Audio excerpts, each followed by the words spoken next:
Chapter 8, Section 1, The Confederation Era. The main idea of this section is that the Articles of Confederation were too weak to govern the nation after the war ended. Why it matters today? Because the weaknesses of the Articles of Confederation led to the writing of the U.S. Constitution, which is our government we still follow. Terms and names that will be defined for you through the Google Classroom: Wilderness Road, Republic, Articles of Confederation, Land Ordinance of 1785, Northwest Territory, Northwest Ordinance, and Shays' Rebellion. Please make sure to have open your Google Doc through the Google Classroom and complete as questions are answered for you.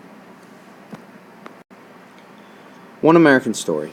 In 1775, Daniel Boone and 30 woodsmen cut a road over the Appalachian Mountains into Kentucky. After about 250 miles, they arrived in a meadow along the banks of the Kentucky River. Felix Walker, a member of Boone's party, described what they saw.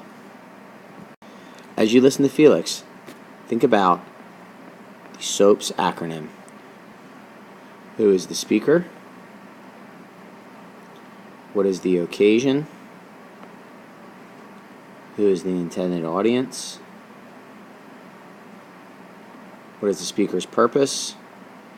And what is the overall subject or main idea the speaker intends? So, a voice from the past. On entering the plain, we were permitted to view a very interesting and romantic sight.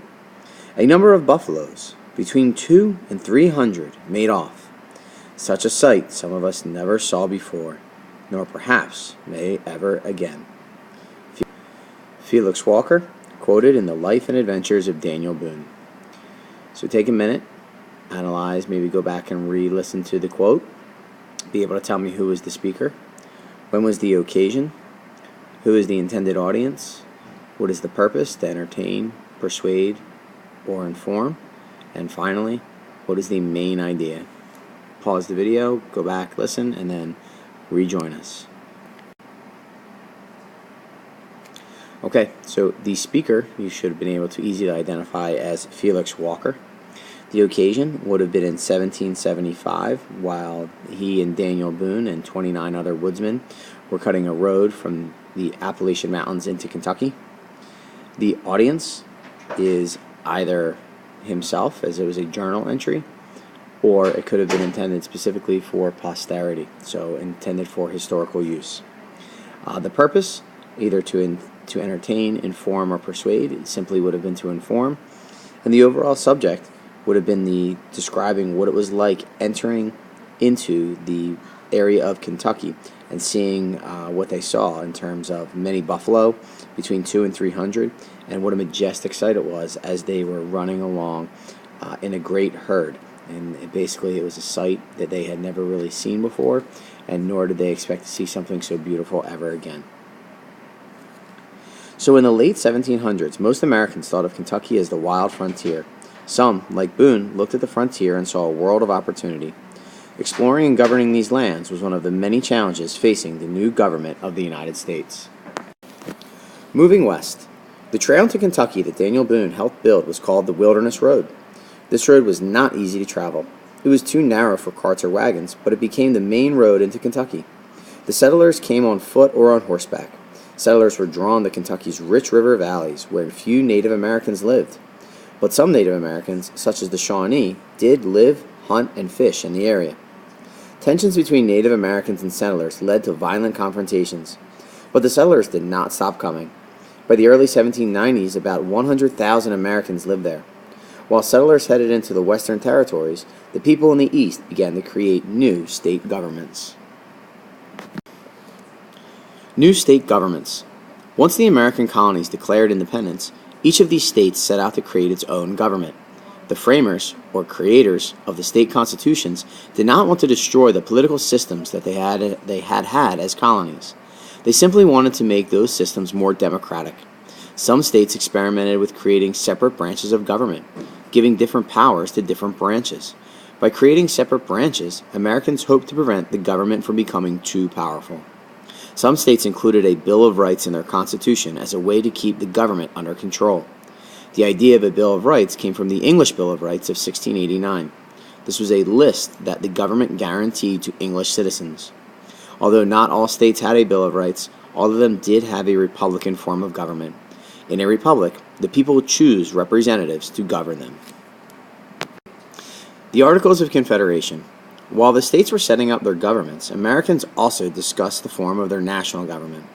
During the Revolutionary War, Americans realized that they needed to unite to win the war against Britain. As Silas Deane, a diplomat from Connecticut, wrote, "United we stand, divided we fall."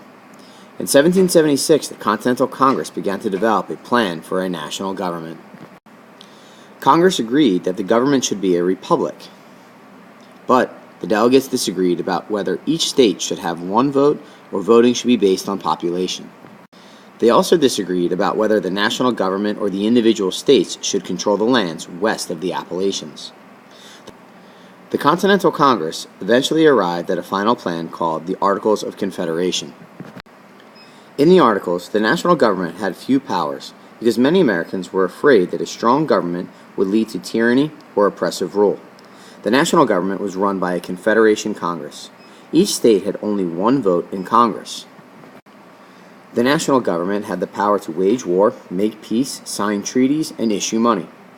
But the Articles left the most important powers to the states. These powers included the authority to set taxes and enforce national laws. The Articles proposed to leave the states in control of the lands west of the Appalachian Mountains. The Continental Congress passed the Articles of Confederation in November of 1777. It then sent the Articles to the states for ratification or approval. By July of 1778, 8 states had ratified the Articles, but some of the small states that did not have Western land claims refused to sign. These states felt that unless the Western lands were placed under the control of the national government, they would be at a disadvantage. The states with Western lands could sell the claims to their land to pay off the debts from the Revolution, but states without land claims would have difficulty paying off the high war debts. Over the next 3 years, all the states gave up their claims to the Western lands, and the national government claimed control. This led the small states to ratify the Articles. In 1781, Maryland became the 13th state to accept the Articles. As a result, the United States finally had an official government.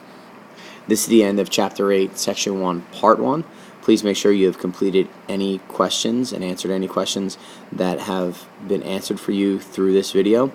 And when you complete the entire doc, make sure to submit through Part 1 of your Google Classroom. Until then, we'll see you in class tomorrow.